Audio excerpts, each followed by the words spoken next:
alarm each and every month. Okay. The first of the month, mark it on your calendar. Sometimes you can get little stickers to put on there. The first of the month, check to see if it's working. And the way you do that is by simply pushing this button and holding it down. Okay. Nothing's happening. Yeah, Oh, I'm sorry. there it is. So, and a lot of smoke detectors, sorry about that, a lot of smoke detectors actually have a flashing light. So when this thing is in operation, it'll periodically give you a red light display. Just to let you know. And let you know that it's working. Now, when you push that button and it doesn't work, and typically that's when you would definitely have to change the battery. Okay. Another safety feature that is built into the smoke detectors is a low battery alert. So when your battery gets low, it will start chirping about once every 30 seconds. The sad thing is, usually when that occurs is about 3 a.m. on any given morning. Yeah. So when you really don't want it. Yeah, and then you call the fire department, know how to shut it off. And basically, you take out the battery. Or you knock it off the wall and then you have to go buy another one. Exactly. So that is, and you actually heard it chirp there. This specific brand of smoke detector, actually, because it's new out of the box, it will chirp like that for a little bit until everything kind of stabilizes. But for the most part, test it once a month, holding in the button here, making sure it beeps. Sometimes if you hold the button and the battery is weak, it'll give you a really dull, achy sounding. Okay. You know, it won't be that sharp, crisp, high pitch, Gotcha. High decibel sound. Kind of like beep. See, there it goes again. So, important things for you to know and for those that are watching is, where do we put these things? How many do we need? Right, because I've seen places on the wall where they used to be, and there's one in the hallway that I've found. Okay. And I'm sure there was one in the kitchen, but I can't find where that was. And I saw a place where I think there was one in the living room. Okay. The basic rule is any sleeping area. Now, some people may have places that people sleep because they have a small house and extended family. Maybe in the living room, that would be a good place. Okay. There it goes again. But like every bedroom and in the hallway outside of the sleeping area. For example, when you sleep, I hate to get personal, but when you sleep, do you sleep with your door open or closed? I usually sleep with it open, although I've been told to close it. Okay. I just feel closed in when the door is closed. But I've been told to close it because then it'll, obviously not stop the fire, but make it. It would slow it down quite a bit. And that is the purpose for having a smoke detector in the room and in the hallway, because if you do sleep with your door closed, if there was a fire in either in a bedroom or in the hallway, that smoke detector would be isolated if it was on one side or the other. That's why you have one on either side of that door. And closing the door is a great idea, because if a fire does develop, it does keep that heat and smoke, or retains it, or keeps it out of your room or in the room, depending on where you're at. Gotcha. Longer. Okay. Now I've heard that, or I read on the packages when I was shopping, that one of them said it detects 2 different types of smoke, and I thought, well, what the heck are those? Is that just marketing, or are there really 2 kinds of smoke? There's 2 types of detectors. There's one that's called a photo electric, which basically, if you can imagine a flashlight beam being shined against a mirror. Okay. And the beam is being projected back. So you've got this steady level of projected light. Well, what happens there is smoke particles come between the light and a sensor. And when enough smoke particles come in and break that beam, then you have a detection, and then an alert goes off. Okay.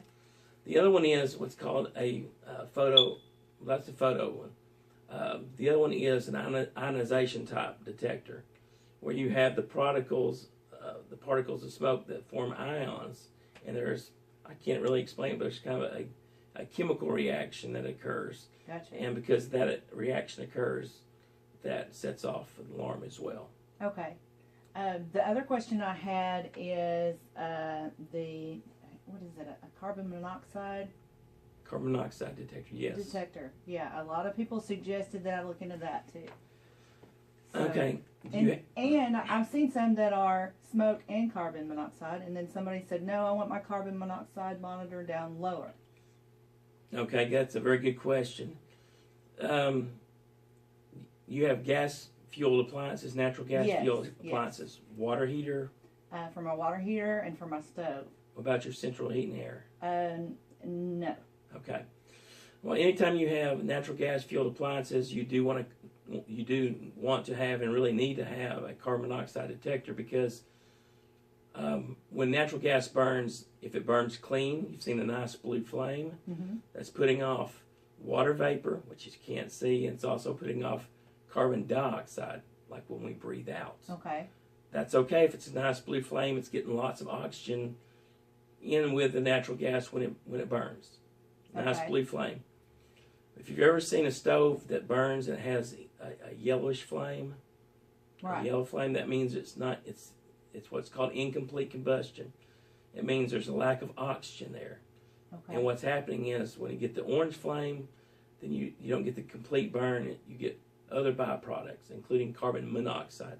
The same thing that comes out of your tailpipe on your automobile. Okay. You do good- not want that in your house. No. Thus, the detector will let you know if there is a buildup of carbon monoxide, if there's a problem with your water heater, the ventilation, Okay. your central heating and air, the ventilation, if the pipe is rusty, if it gets bent, if it gets crimped, that is bringing the fresh air in.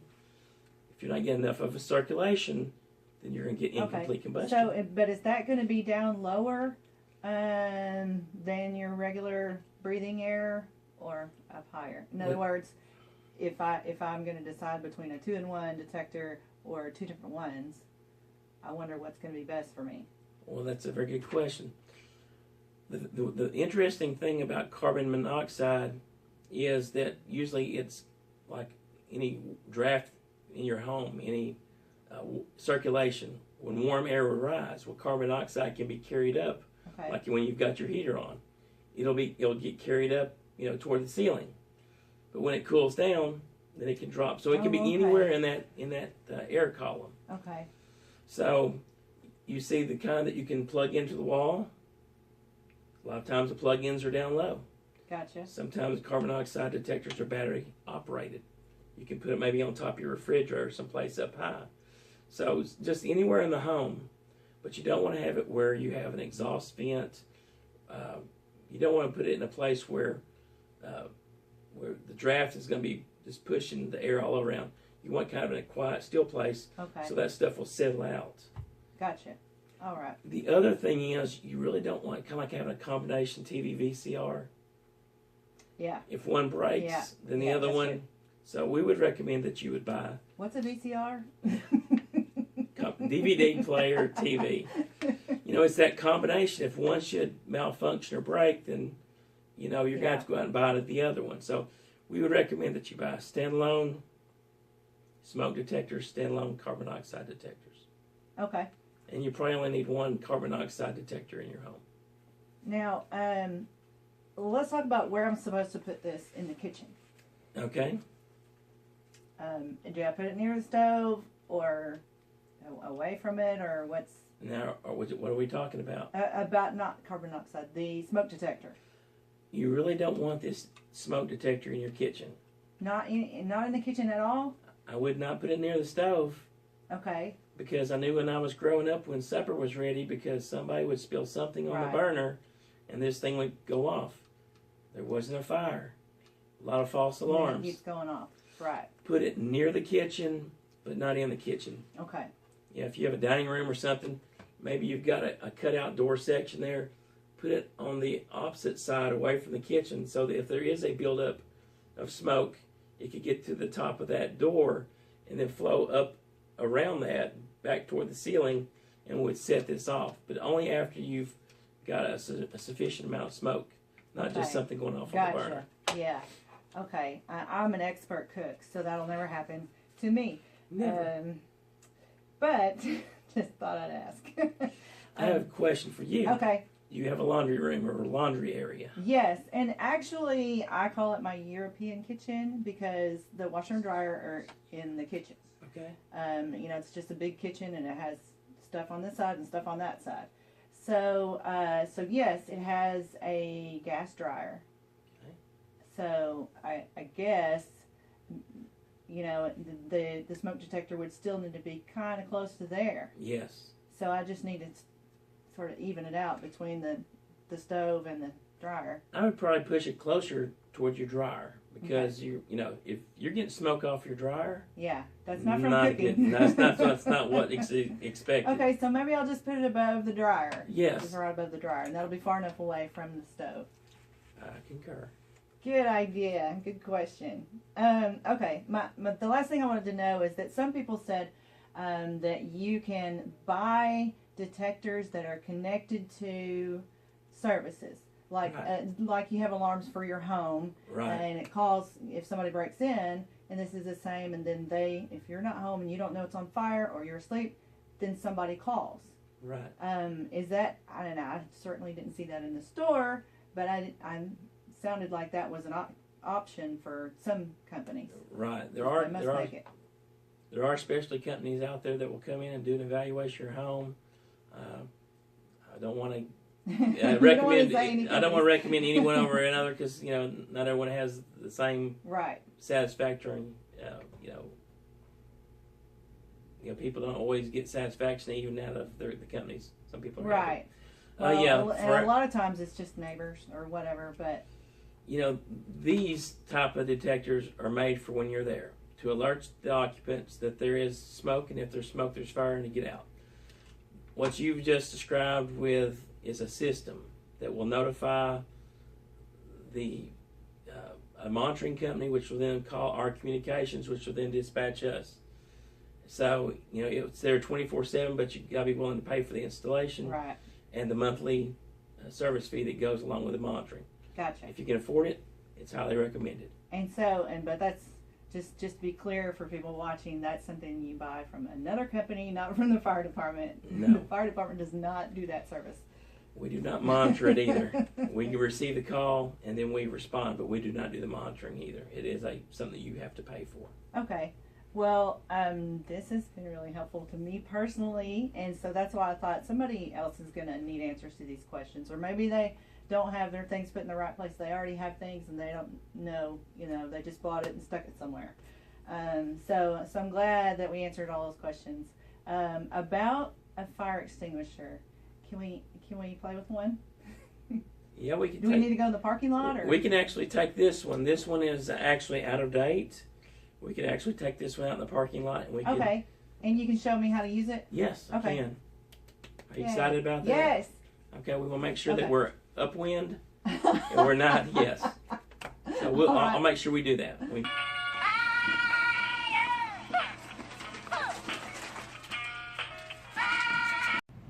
All right, Shelli. The important thing about a fire extinguisher is to know what type of fires this extinguisher will fight. Okay. Actually, you're going to be fighting, but what type of fires? Now, a lot of fire extinguishers are red. This one actually happens to be white. Okay. And if you look on here, you see the little pictures here. Yep. Okay, what does that look like? Gasoline. What does that look like? And a plug-in, electric plug-in. See, and that says B. Okay. For gasoline, flammable liquids. Okay. That says C for electrical. Okay. Now, so this is just demonstrating how to use a fire extinguisher. There would be another picture here. It would be a picture of a flaming trash can. Okay. We have a trash can here. Hey, we have a trash can, but flaming it's yet. not going to flame. No. But what we're going to do is it would actually have a picture of a trash can, and that would say Class A. Class A is wood, paper, ordinary combustibles, things like that. So you would actually have an A, B, and a C, and that would be called an ABC, or an all-purpose or general-purpose fire extinguisher. Okay. Now, the important thing is to check it has a gauge.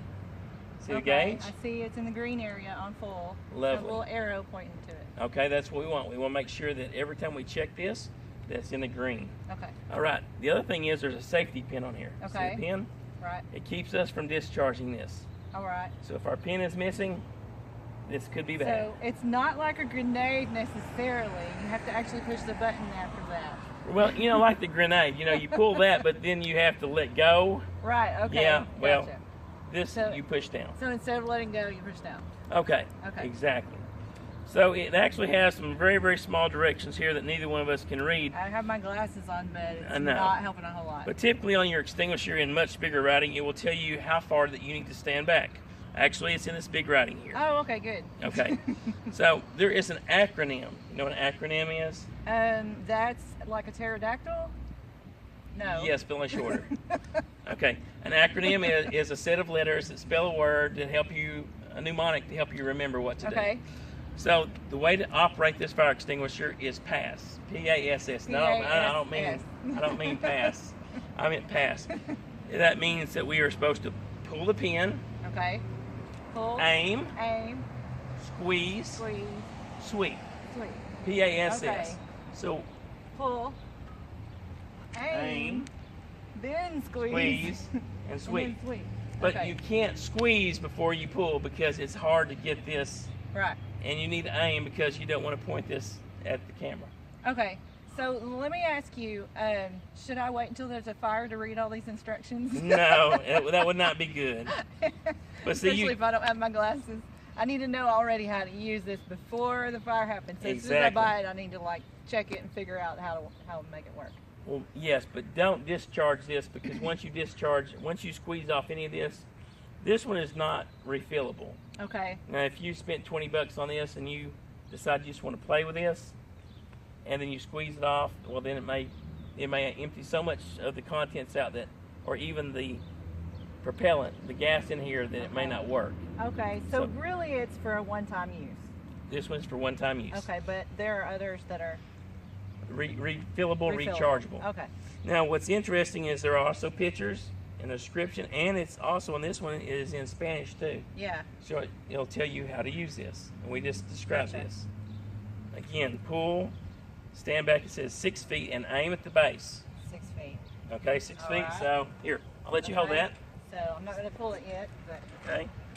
1, 2. Okay, now which way is our wind blowing, Shelly? Is it blowing towards you? Blowing towards my car. Okay. Okay, well come back here where I'm at.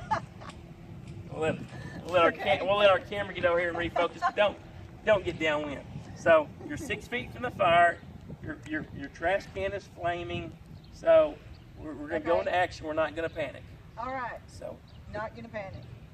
hold it like this. Okay. Kind of like put your finger in the front. So here. So you can balance it like that. Okay. Now don't squeeze now. There. Okay. Now pull your pin. Okay. Pull my pin. Hold that in your finger. Okay. Okay. Aim it. Aim it. Okay, squeeze. Then Squeeze. Get down there. Now squeeze. All right. It's out. Okay, now My car. look at your car. But look, it's out now. But what happens if it flames back up? Should you turn your back on the fire? I'm gonna guess no. Good answer. Always be ready to apply a second application Okay. if you need to. Don't just squeeze it. As you see on there, you've gotten down halfway. Yeah. Now, if you had squeezed all that off and it flared up, what would you throw the fire extinguisher at it? No, no, don't do that. So, but you can go ahead and we'll squeeze. All right. Okay. So we're gonna squeeze some more. It's on fire again. Yeah, oh, no. it's okay. So I'm trying to figure out how do I hold this. Yeah. Yeah. Just like this. It's just like you're gonna point Like you're it. making a gun, and then you wrap your finger. in Yeah. it. Okay. Support the nozzle. Okay. Look down the barrel, and then shoot. Die, sucker! Woo. See, there was only. It's smoking. Little bit of fog there. Yeah, we didn't know that this was gonna change on us. Wind changed. All right. So that's how you use a fire Our extinguisher. photographer is getting smoked out. She's getting coughing. She's coughing. Okay, now that's the important thing is to know if you're going to use this, especially in an outdoor application, which way the wind's blowing. Yeah. So, But if it's a fire in your house, you're not going to think about the wind. and that should be a factor. Yeah. Okay. Thank you so much. It looks like it has glitter, or there's something in there that is sparkly that I guess that helps to put it out. Or it makes you look better. I'm not sure. Like makeup. You can look fancy after you put know, out your fire. The thing is, if you don't have one of these and you have a fire on the stove or something like that, you can use baking soda. Baking soda and put on it, but you gotta be real careful. If it's a cooking fire on your stove, turn off the burner if you can safely remove the skillet, and if you have some baking powder that you can pour on there, that could help it. Or, hey, put that lid on top. Don't carry that hot pan of grease Gotcha. around the house trying to Okay. get it outside. Yeah, that's a bad idea too. So, Okay. All right. All right. Thank you so much. You're very for welcome. showing me how to do this and for making me glitter selfie ready. Yes. And Very good. and thank you to Linda, the photographer. She's so good. All right, we're done. All right. Now, you're not gonna make me clean up the parking lot, are you? Nah.